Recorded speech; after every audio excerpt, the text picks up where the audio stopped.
বন্দে পুরুষোত্তমম। সকলকে আমার আনন্দিত জয়গুরু। আজ ইষ্ট কথায় আমরা আলোচনা করব অসুখ বিসুখ হয় কেন। এর থেকে রেহাই পাওয়ার জন্য পরম দয়াল শ্রী শ্রী ঠাকুর আমাদের কি বললেন, আজ আমরা ইষ্ট কথায় এই বিষয় নিয়ে আলোচনা করব। আমাদের একটু বল। বন্দে পুরুষোত্তমম। সকলকে আমার আনন্দিত জয়গুরু। পরম দয়াল শ্রী শ্রী ঠাকুর বলছেন, মনটা দুষ্ট হলেই জানিস ব্যাধির আথাল হয়, এইটাকে তুই এড়িয়ে চলিস, করবি ব্যাধি জয়।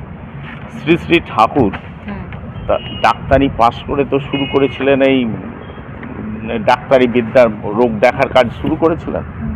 তিনি দেখলেন যে মানুষটাকে ওষুধ দিয়ে সুস্থ করলেন, কিছুদিন পরে ওই মানুষটা আর একটা রোগ নিয়ে চলে আসছে।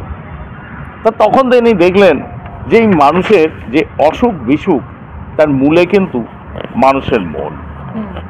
মানুষের মন থেকেই এই সমস্ত রোগের সৃষ্টি হয়, আগে সেটা মনে হয়। এই প্রসঙ্গে শ্রী শ্রী ঠাকুর এবং আমার শ্রী শ্রী ঠাকুরের এক পরম ভক্ত ছিলেন নফরচন্দ্র ঘোষ, এনাদের মধ্যে যে একটা আলোচনা হচ্ছে অসুখ বিসুখ কেন হয়, সেই আলোচনা প্রসঙ্গে সেইখান থেকে আমি একটু করছি। আর এই ব্যাপারে শ্রী শ্রী ঠাকুর কিন্তু তার যে স্বাস্থ্য ও সদাচার সূত্র একটা ছোট যে বই আছে গ্রন্থে, সেখানে কিন্তু ডিটেলস তিনি বলে গেছেন কোন রোগে কিভাবে করতে হবে। এই বইটা খুব সুন্দরভাবে তিনি ব্যাখ্যা করেছেন যে রোগ বাগ নিয়ে এবং কিভাবে চললে আমরা সুস্থ থাকবো। তা আমি সেই আলোচনা প্রসঙ্গে এই নফর ঘোষদার সাথে শ্রী শ্রী ঠাকুরের যে রোগ বাগ নিয়ে আলোচনা চলছে সেটা নিয়ে একটু পড়ছি, তারপরে বলছি। শ্রী শ্রী ঠাকুর নফরদার সঙ্গে কথা বলছিলেন। অসুখ বিসুখ যে হয় তার মূলে রয়েছে কোনো না কোনো বৃত্তি, সেই বৃত্তি বসে তদনুরূপ চলনায় মানুষ চলে, তারপর আসে অসুখ।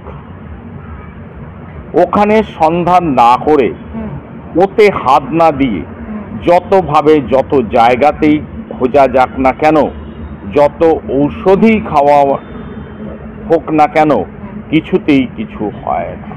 মূল জিনিস যদি কারণটাকে না দেখা যায়, কিছুতেই কিছু হয় না। ঔষধ রোগটা আটকাতে পারে এই মাত্র। যেমন একজন লোককে দরকার হলে বেঁধে রাখা যায়, কিন্তু কারণকে অপসারিত না করলে, ওষুধ বন্ধ দিলেই আবার যা তাই। চলাটা ঠিক করলে অনেক অসুখ সেরে যায়। ঔষধ বিশেষ খাওয়ার দরকার করে না, তবে একদম যে দরকার হয় না এ কথা বলি না। শুধু বডিকে, শরীরকে ফিট করতে সাহায্য করে ওষুধ। চরকে এই ধরনের কি একটা শ্লোক আছে, অনেকের খাওয়া দাওয়া সম্বন্ধে এতই রোগ যে তার অসুখের জন্য যদি তাকে কয়েকদিন থানকুনি ঝোল খেতে দেয়া হয়, সে হয়তো চোখ মুখ খিচিয়ে বিকট বিরক্তির সঙ্গে বলবে, থানকুনি থানকুনি থানকুনি। শ্রী শ্রী ঠাকুর এমন বিচিত্র ভঙ্গিতে বলতে লাগলেন যে সকলে দেখে তো হাসতে হাসতে আর বাঁচে। আর কিছু চোখে দেখে না, যত সব ছোট লোকদের কাণ্ড কারখানা। তাকে হয়তো থানকুনি খেতে বলছে, থানকুনির ঝোল, শরীর খারাপ, তা সে তখন ওই বিকট চিৎকার করে এরকম দিয়ে তারপরে বলছে তার স্ত্রী হয়তো এই থানকুনির ঝোল দিচ্ছে, তাই বলছে তার চিকিৎসার ব্যবস্থা করছে, তাই বলছে আমি বাবাকে আগেই বলেছিলাম। না, তা না, বাবার ওই ছোট লোকের ঘর থেকে মেয়ে না আনলেই নয়, আমার জীবনটা একেবারে নষ্ট করে দিল। অবশ্য প্রকৃতপক্ষে হয়তো তার পছন্দ মতোই এ বিয়ে হয়েছে, তাহলেও সেই সময় এরকম কথা বলে।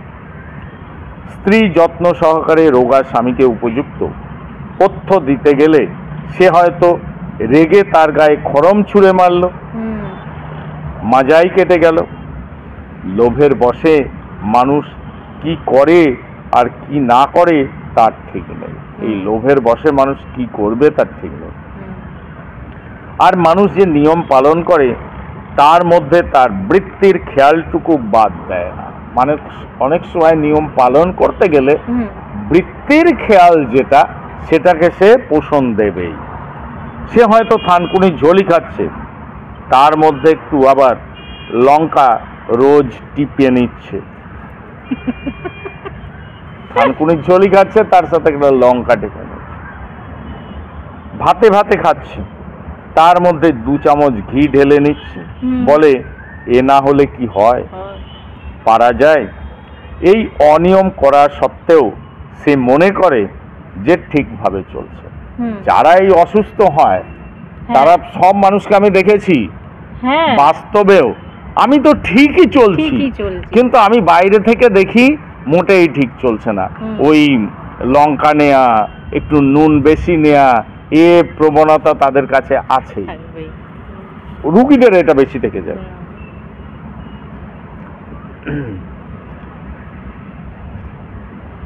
এই অনিয়ম করা সত্ত্বেও সে মনে করে যে ঠিকভাবে চলছে। মানুষ তার বৃত্তি সম্বন্ধে যেমন বেহুশ ও ব্লাইন্ড, আর এমনিভাবে চলে কোনো ফল না পেয়ে শেষে বিজ্ঞের মতো আফসোসের সুরে বলে, হ্যাঁ হ্যাঁ সব দেখেছি, সব করেছি, ও কিছুতেই কিছু হয় না, কোনোটায় কোনো ফল নেই, সব বাজে কথা।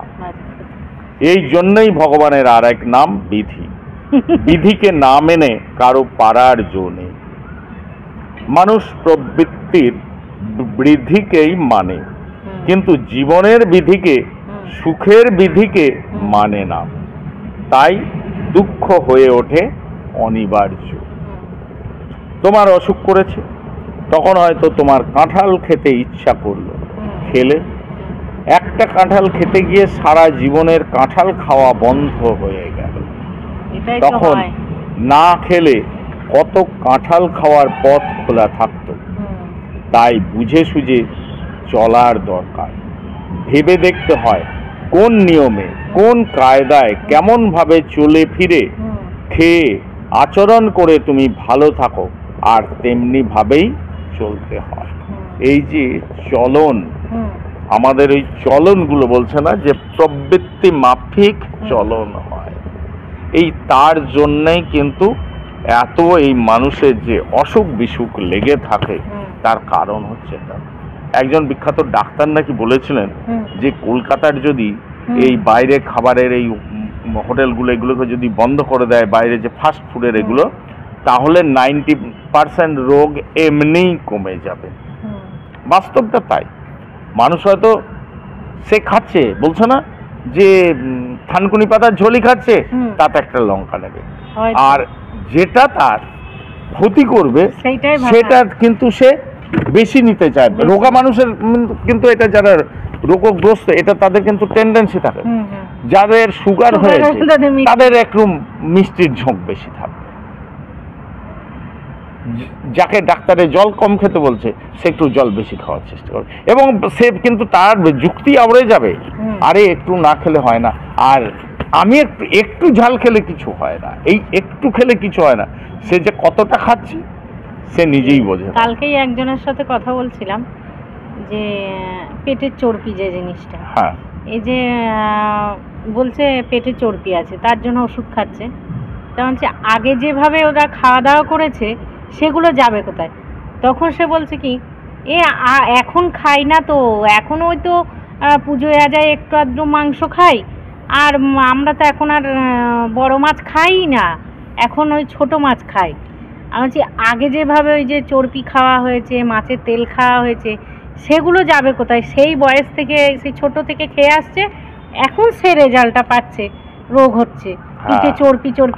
আর একটা জিনিস হচ্ছে, মানুষ আর একটা উদাহরণ দেয় না, আগে তো মানুষ এত খেত, কিন্তু তখনকার মানুষের এটা হতো না, এখন এটা হচ্ছে, রোগটা স্বাভাবিকভাবে সে কিন্তু মেনেই নিচ্ছে রোগটা স্বাভাবিক।